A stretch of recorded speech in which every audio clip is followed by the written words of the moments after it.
Hi, I'm Joe Laszlo, and I'm here at the 2016 IAB Mobile Marketplace, where we just wrapped up our town hall sessions.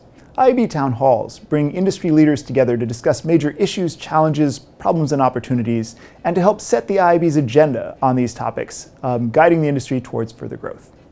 Let's hear what they had to say on maximizing cross-screen video investment through creative.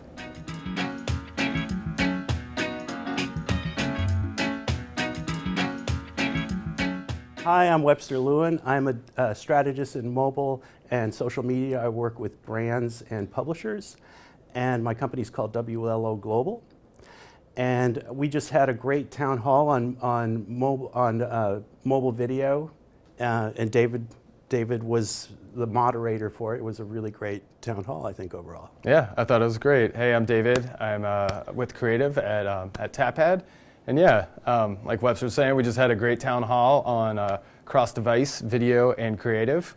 And what do you think? What were your thoughts, Webster? Well, I think one thing that was clear is that the landscape for the creative side is really challenging. So you've got different types of mobile video depending on where it's going to show up in the social media on mobile, or in app on mobile, or on mobile web. And then you've got the challenge of what you want, what the brand wants the consumer to do. What are the KPIs of the campaign? Is it direct response? You're trying to get someone to download an app? Is it just branding? And then that, the cost of doing all that different creative can be challenging.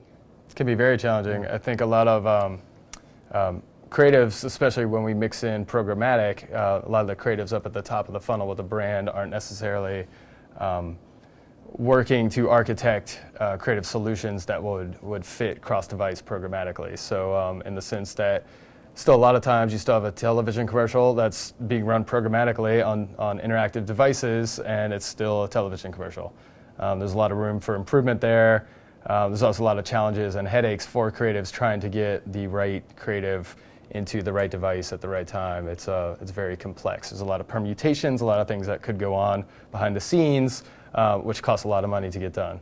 Yeah, I think one of the best examples that was shown is like brands running ads that have a call to action to do something that, the same video showing up on tablet or mobile and also showing up on a set-top box. Right. So that's a problem that needs to be addressed. Yeah, I truly believe that creative is typically not a one-size-fits-all.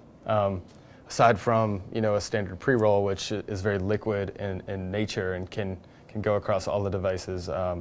Things like when you're dealing with connected TVs and things of that nature, adding interactivity can be cumbersome. The user experience is such that maybe you're relaxed, you're sitting back, kind of chilling on the couch, and then here comes click here. What are you going to do? You're going to grab your remote? Are you really going to click there? Where's it going to go? Is it going to open up a browser on your set-top box? Like, how's that going to work? Yeah. Maybe it's not going to work. Yeah, another topic that came up was sequential targeting. Mm-hmm. and some of the challenges around that. Yeah, I think at Tapad we have a device graph that understands the viewer as they move across these devices in that ecosystem, and so one of the opportunities you could say for video and interactive video and marketing in general is to show somebody something on one device and then follow up with another message on another device. Historically, that's been seen as version A into version B, into version C, into version D.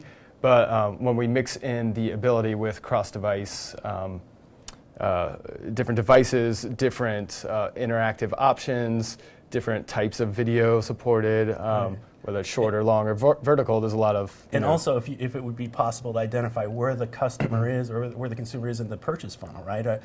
Is this the first exposure, or have, there's data out there that you could find out if they've actually been to a store where a product is sold in the last week or so? Absolutely. That could be filtered in to inform the creative choice at that point. Yeah, it's great. It's like almost like an attribution and then a reattribution or something, like get them back in the store. They already bought something here, we've tied that into this purchase.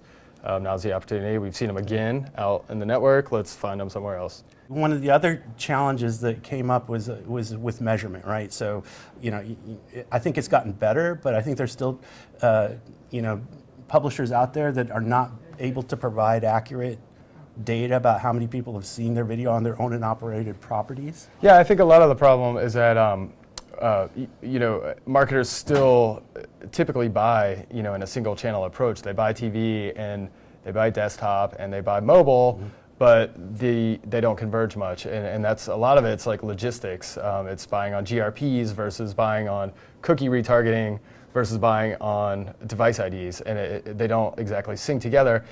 Sometimes when you do have the opportunity, like at Tapad with our device graph, where you can sync those IDs and come up with a holistic view, it's still a nascent idea, and so a lot of these brand marketers aren't used to buying on those types of metrics. They're used to still buying in a siloed approach, whereas a holistic omni-channel approach would probably serve them much better, yet it's still so new, they haven't really adopted to that kind of strategy. Right. So overall, I think it was a good session. Yeah. Webster, I thought it was great. Yeah, It was nice to good meet you and lead this town hall with you. Thank you very much. You're welcome. All right.